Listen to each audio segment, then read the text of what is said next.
அனைவருக்கும் வணக்கம். 2005ஆம் ஆண்டு தேமுதிக, அதாவது தேசிய முற்போக்கு திராவிடர் கழகம் அப்படிங்கிற கட்சி தொடங்கப்பட்டது. திரு கேப்டன் விஜயகாந்த் அவர்களால் தொடங்கப்பட்டு அரசியல் களத்தில் 234 தொகுதிகளும் தனியாக போட்டியிட்டு ஐயா விஜயகாந்த் அவர்கள் மட்டும் வெற்றி பெற்றார். இந்த தேர்தலில் அதிமுகவுடன் கூட்டணி சேர்ந்து 40 இடங்களுக்கு மேலே வெற்றி பெற்று எதிர்க்கட்சி தலைவராகவும் அமர்ந்தார் திரு விஜயகாந்த் அவர்கள். நான் கூட ஆரம்ப காலகட்டத்தில் அவர் கட்சியில் அடிப்படை உறுப்பினராக கூட இல்லை நான். ஆனால் அவர் கட்சிக்காக நான் வேலை செஞ்சேன், ஓட்டும் போட்டிருக்கேன். ஆனால் அடிப்படை உறுப்பினராக கூட நான் இல்லை அப்போது அந்த காலகட்டத்தில். ஆனால் அதுக்கு பிறகு ஐயா விஜயகாந்த் அவர்கள் மக்கள் நல கூட்டணியோடு இணைந்து வரலாற்று தோல்வியை சந்தித்தார். ஏன்னா அதுக்கப்புறம் நிறைய துரோகிகள், அவர்களுக்கு நிறைய துரோகிகள் பார்த்தாரு, நிறையா துரோகிகளை சந்தித்தார். அவர் கூடயே இருந்துக்கிட்டு முதுகில் குத்திட்டாங்க. எல்லாத்துக்கும் தெரியும், இது யார் பண்ணா என்ன பண்ணாங்கிறது எல்லாத்துக்கும் தெரியும். தேமுதிகோட பிரதான எதிரியே திமுக தான். அந்த திமுக கூட அந்நியார் என்று அன்போடு அழைக்கப்படும் திருமதி பிரேமலதா விஜயகாந்த் அவர்கள் நேற்று ஒரு மேடையில் அண்ணா ஆட்சியில் கோட்டைக்குள் சென்று அவர்களை வீழ்த்துவதுதான் சரியான முடிவு என்று எடுத்துள்ளார் அந்நியார் அவர்கள். ஏன்னா எதிரியின் கோட்டைக்குள் சென்று என்ன பேசியிருக்காங்கன்ற நம்ம இந்த காணொலியில் தெளிவாக பார்க்க போகிறோம். சீமான் இனத்தான், அதனால இங்க நிற்கிறான். நாங்கள் தமிழர்கள், ஒரு தேசிய இனத்தின் மக்கள், உலகெங்கும் 13 கோடி எண்ணிக்கையில் கொண்டு 130 நாடுகளில் பரவி வாழக்கூடிய பேரின மக்கள் நாங்கள். அந்த வீடியோ இருக்கு, நான் போட்டுட்ருவேன். அது காப்பிரைட் பிரச்சனை வருங்கிறதால நான் பண்ணலை. என்ன சொன்னாங்க தெளிவாக சொல்கிறேன், விளக்கம் என்ன சொல்லுங்கள், அந்த லிங்க் யாருக்கான அனுப்புகிறேன், பிரச்சனை இல்லை. அண்ணா ஆட்சியில், அதாவது திராவிட முன்னேற்ற கழகம் திரு முத்துவேல் கருணாநிதி ஸ்டாலின் அவர்கள் ஆட்சியில் என்ன குறை கண்டிங்கன்னு கேட்டிருக்காங்க. என்ன குறைன்னா, அங்கங்கே பாலியல் வன்புணர்வு நடக்குது, கொலை நடக்குது. இது மட்டும் தான் அண்ணா ஆட்சியில் குத்தம் சொல்ல முடியும் அப்படிங்கிறத தெளிவாக அந்நியார் பேசியிருக்காங்க. இதில் என்ன தெரியுதுன்னா வச்சுக்க, எதிரியின் கோட்டைக்குள் சென்று வீழ்த்துவதை சிறந்தது அப்படின்னு நம்ம தெளிவாக பார்க்குறோம். இது கூட்டணி கட்சிக்குள் ஏற்படுத்தும் குழப்பம் அல்ல. அவரே பேசியிருக்கிறார், இந்த வீடியோவை அவரும் ஒரு மேடையில் பேசியிருக்கிறாரு. என்னன்ட்டா, அண்ணன் ஆட்சியில் ஒரு குறையும் சொல்ல முடியாது அப்படின்னு நல்லா தெளிவாக சொல்லியிருக்காரு. அண்ணன் ஆட்சியை தான் காணுன்னு நாங்கள் தேடிட்டு இருந்தோம் 2021 அப்புறம். ஏன்னா அவர் ஆட்சியில் தான் கொலை கற்பழிப்பு, பாலியல் வன்புணர்வு இதெல்லாம் நடந்தது. அம்மையார் ஜெயலலிதா இறந்ததை நான் கண்டுபிடிச்சி குற்றவாளி கூண்டில் நிப்பாட்டுவேன் அப்படின்னு சொன்ன ஐயா ஸ்டாலின் அவர்கள் என்ன ஆனாருன்னு தெரியல. அதுக்கப்புறம் கொலை வழக்கை கண்டுபிடிக்கலை. தூத்துக்குடி துப்பாக்கி சூடு கண்டுபிடிச்சி நான் கோர்ட்டு முன்னாடி நிப்பாட்டுவேன்னாரு. எல்லாத்துக்கும் பணியிட மாற்றம் கொடுத்து, பணி உயர்வு கொடுத்து அனுப்பிட்டாரு அப்படிங்கிறது நல்லா தெளிவாக தெரியுது. 10 சீட்டு அவர்கள் கொடுத்துருக்காங்க. 10 சீட்டில் 8 சீட்டு தன்னோட சாதிக்காரங்க நாயுடு அவர்களுக்கு கொடுத்துருக்காங்க. அதை நம்ம தப்பாக சொல்ல, இனப்பற்று அவங்கள ஒன்று சேர்க்கணும் கூட விட்டு போயிடலாம், ஒன்றும் பிரச்சனை இல்லை. ஆனால் கேப்டன் விஜயகாந்த் அவர் செய்யலை. ஏன்னா எவ்வளோ பெரிய நடிகர், அவர் எவ்வளோ பெரிய பிரம்மாண்டமான காட்டினார். அவர் செஞ்ச நல்லதுக்கு அவர் இறந்தப்போ மக்கள் எவ்வளோ பெரிய நன்றி கடன் செலுத்தினாங்க. ஏன்னா கருணாநிதி அவர்கள் தான் பிரதான எதிரியாக திமுகவையும் கருதினார் ஐயா விஜயகாந்த் அவர்கள். இந்த கூட்டணி விஜயகாந்த் அவர்கள் இந்த கூட்டணியை ஏன் தேர்ந்தெடுத்தார் என்று ஒரு நகைப்புணர்வாக தான் இருக்குது. ஏன்னா அவங்க வச்சு தான் அந்த நடிகர் வடிவேல் அவர்களை வச்சு தான் விஜயகாந்த் அவர்களை எவ்வளவு கேவலமாக பேச முடியுமோ அவ்வளவும் கேவலமாக பேசுனாங்க.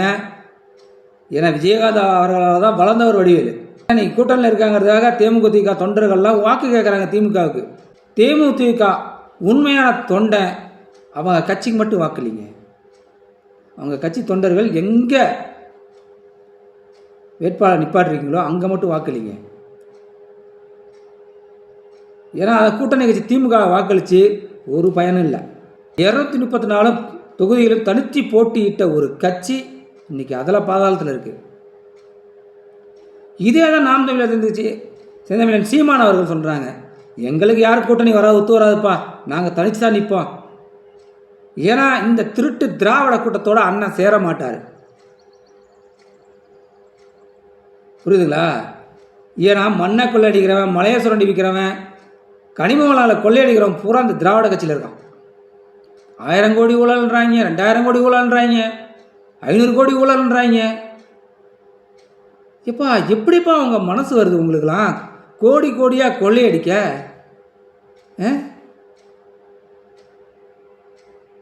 உங்கள் எதனாச்சும் மனசாச்சு உறுத்தலை உங்களுக்கு? கோடி கோடியாக கொள்ளையடித்து வச்சுக்கிட்டு எத்தனை தலைமையிலுக்கு சொத்து சேர்ப்பீங்க நீங்கள்? நாங்கள் கொள்ளையடிக்க வரல, மாறா உங்களை வெள்ளையடிக்க வந்திருக்கோம், உங்கள் சாயத்தை வெளுக்க வந்திருக்கோம். நாம் தமிழர் கட்சி பிள்ளைகள் வந்து திருட்டு திராவிட சாயத்தை வெளுக்க வந்திருக்கோம். இந்த மீண்டும் இந்த திராவிட கட்சிக்கு வாக்கு போடுவது ஒன்று, நமக்கு வாக்கரிசி போடுறது ஒன்று. புரியுதுங்களா? நமக்கு நாமே வாக்கரிசி போட்டுக்கோம், உயிரோடு இருக்கும்போதே வாக்கரிசி போட்டுக்கிறோம்.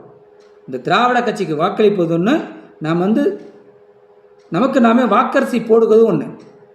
இந்த மனசில் புரிஞ்சுக்கிட்டு 23ஆம் தேதி யாருக்கு வாக்கு செலுத்தணுங்கிறத சிந்தித்து செயல்படுங்க. நீங்கள் அதிமுக வாக்கு செலுத்துவதா ஒரு மாற்றம் வேறுபட போவதில்லை. திமுகவுக்கு வாக்கு செலுத்தினா அங்கேயும் ஒரு மாற்றம் நடக்க போகிறதில்ல. அண்ணன் விஜய் அண்ணனுக்கு வாக்கு செலுத்துறதால அங்கே ஒன்றும் செயல்பட போகிறதில்ல. ஏன்னா இவர் 2000 தராரு, இவர் 2000 தராரு, இவர் அண்டா தராரு, இவர் குண்டா தராரு, அவர் 2500 தராரு. ஒரு பவுனோட விலை எவ்வளவு தெரியுமா? 1,25,000 ஆகுது. ஒரு வருஷத்துக்கு 10 லட்சம் பவுன் கொடுக்கணும். தாய்மாமன் சீர் கொடுத்தாலும் சரி, தாலிக்கு தங்கம் கொடுத்தாலும் சரி. இது எங்கேருந்து கொடுப்பீங்க? இல்லை இவ்வளோ பவுன் எங்கேருந்து முதலீடு பண்ணுவீங்க? இல்லை பவுன் எங்கேருந்து கொண்டு வருவீங்க? பனையூரில் வச்சுருக்கீங்களா? அதனால தான் வீட்டு வெளியே மாட்டீங்களோ? 6 மணிக்கு மேலே ஆட்டோ ஓடாது. தெளிவாக இருக்காங்க மக்கள். இந்த திராவிட கட்சிகளும் டிவிகே கட்சிகளும் வாக்களிக்க மாட்டாங்கிறது மக்கள் தெளிவாக இருக்காங்க. இதை எந்த ஒரு மாற்று கருத்து இல்லை. நாம் தமிழர் கட்சி சீமான் அவர்களின் வெற்றி சின்னம் விவசாயத்திற்கு மட்டும்தான் வாக்கு செலுத்துவோம் அப்படிங்கிறது மக்கள் தெளிவாக இருக்காங்க. இது எந்தவித மாற்று கருத்து இல்லை. இந்த 2026 தேர்தலில் வெற்றி பெற்று ஆட்சி அமைப்போம் என்று உறுதியாக இருக்கிறவங்க நாம் தமிழர் கட்சிக்காங்க. நானும் அப்படி தான் இருக்கேன். எங்கள் அண்ணன் ஆட்சி அமைக்கணும், நாங்கள் அவர் ஆட்சியில் 5 வருஷம் வாழணும்னு நினைக்கிறோம். தயவுசெய்து சொல்கிறேன், இந்த திராவிட கட்சிகளும் இந்த புதுசாக கட்சிகளும் ஓரமாக விட்டு ஒழிச்சிட்டு, உங்கள் பிள்ளை நல்லா இருக்கணுமா, நம்ம பெண் பிள்ளை பாதுகாப்பாக இருக்கணுமா, நம்ம கனிம வளங்கள் கொல்ல போகுதா, நம்ம மண் வளம் சுரண்டப்படுதா, இப்படிலாம் தெரியுது உங்களுக்கு.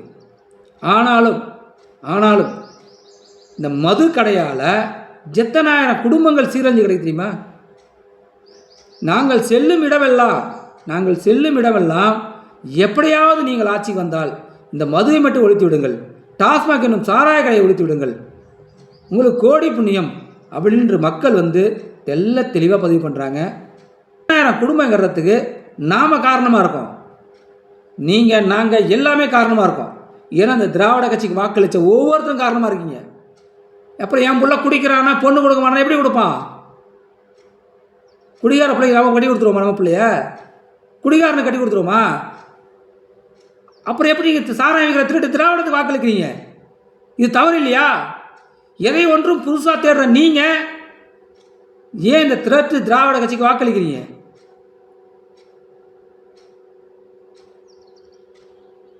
சிந்தித்து செயல்படுங்க. நாம் தமிழர் கட்சி விவசாய சின்னத்துக்கு வாக்கு செலுத்துங்க. விவசாய சின்னம் ஒன்றேதான் தமிழ்நாட்டை பாதுகாக்கும். அனைவருக்கும் இலவச கல்வி. இன்னைக்கு வந்து கல்விக்கு நம்ம எவ்வளோ செலவு பண்ணியிருக்கோம் தெரியுமா? வருஷத்துக்கு மினிமம் போனால் ஒரு மீடியமான பள்ளிக்கூடத்தில் வந்து 45,000 to 1.5 லட்சம் வரைக்கும் செலவு பண்ணுறான் ஸ்கூலுக்கு. இவ்வளோ செலவு பண்ணி படிக்க வச்ச நாம் கடைசியில் வேலை கிடைக்கிறத பார்த்தா இல்லை, ஃபாரின் போயிடுறாங்க. என்ன வளம் இல்லை இதை திருநாட்டில், ஏன் கையை ஏந்த வேண்டும் வெளிநாட்டில் அப்படின்னு பாடின நம்ம பாட்டனுக்கு ஏன் நீங்கள் வெளிநாட்டு போய் கேட்குறீங்க? ஏன்னா இங்கே வேலை கொடுக்க முடியல, வேலை இல்லா திண்டாட்டம் நிறையா இருக்குது. அண்ணன் செம்மன் சொல்கிறாரு, வீட்டுக்கு ஒருவருக்கு அரசு பணி நான் கட்டாயம் கொடுப்பேன் தற்சார்பு பொருளாதாரத்தை உருவாக்குவாங்க. இந்த திராவிட கட்சி டாஸ்மாக் கொள்கை பொருளாதாரத்தை வச்சு சுற்றிட்டு இருக்கு. நீங்கள் கணக்கு போட, ஒரு நாளைக்கு ஒரு ஆள் டீ குடிக்கிறாருன்னா இத்தனாயிரம் மக்கள் டீ குடிக்கிறாங்க. அந்த பால் பொருளாதாரம் எவ்வளோ உயரத்துக்கு 1,00,000 கோடி 1,00,000 கோடி பால் பொருளாதாரம் இருக்குது.